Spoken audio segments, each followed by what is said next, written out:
Alright, dito tayo ngayon sa Puerto Galera. Papunta tayo sa White Beach. Hanap tayo ng matutuluyan doon. Let's go. Hello po.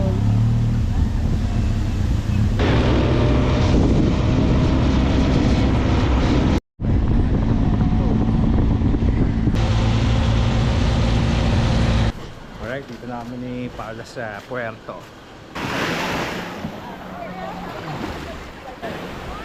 Alright, tabat si. Ganito.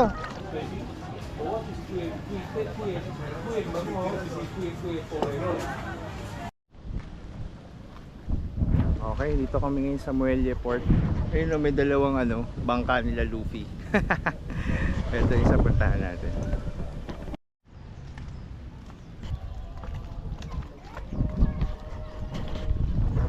Muelle Port. Ano ba pangalan ito pala? Muelle. Muelle Port. Okay. So, dito din yung Puerto Galera Biosphere.